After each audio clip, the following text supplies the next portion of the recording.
বয়স শুধুই একটি সংখ্যা। বিশ্বকাপের মঞ্চে আবারও সেটিই প্রমাণ করলেন ক্রিস্টিয়ানো রোনালদো।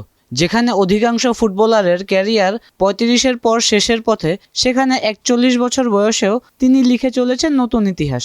কানাডার টরন্টো স্টেডিয়ামে ক্রোয়েশিয়ার বিপক্ষে রাউন্ড অফ 32 এর ম্যাচে শুরুর একাদশে নেমেই বিশ্বকাপের নকআউট পর্বে সবচেয়ে বেশি বয়সে খেলা আউটফিল্ড ফুটবলারের রেকর্ড করেন রোনালদো। ৪১ বছর ৪ মাস ২৭ দিন বয়সে তিনি ভেঙে দেন বসনিয়া ও হার্জেগোভিনার এডিন জেকোর রেকর্ড। তালিকায় দ্বিতীয় স্থানে রয়েছেন ক্রোয়েশিয়ার লুকা মদ্রিচ।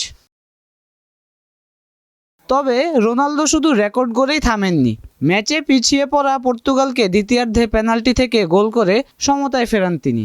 ৪১ বছর ১৪৭ দিন বয়সে করা সেই গোলের মাধ্যমে বিশ্বকাপের নকআউট পর্বে সবচেয়ে বেশি বয়সী গোলদাতার রেকর্ডও নিজের করে নেন। আগের রেকর্ডটি ছিল তারই সাবেক সতীর্থ পেপের।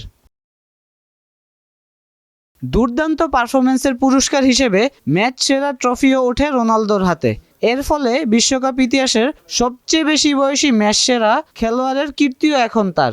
এটি রোনালদোর ক্যারিয়ারের ষষ্ঠ বিশ্বকাপ। ফুটবল ইতিহাসে মাত্র ৩ জন খেলোয়াড় এই অনন্য কীর্তি গড়েছেন। একের পর এক রেকর্ড ভেঙে তিনি যেন আবারও প্রমাণ করলেন, বয়স নয়, মানসিকতা আর পারফরম্যান্সই একজন কিংবদন্তিকে আলাদা করে। এখন প্রশ্ন একটাই, ৪১ বছর বয়সে রোনালদো কি এবারও পর্তুগালকে বিশ্বকাপের আরও অনেক দূর নিয়ে যেতে পারবেন? আশিকুর রহমান, দিগন্ত স্পোর্টস।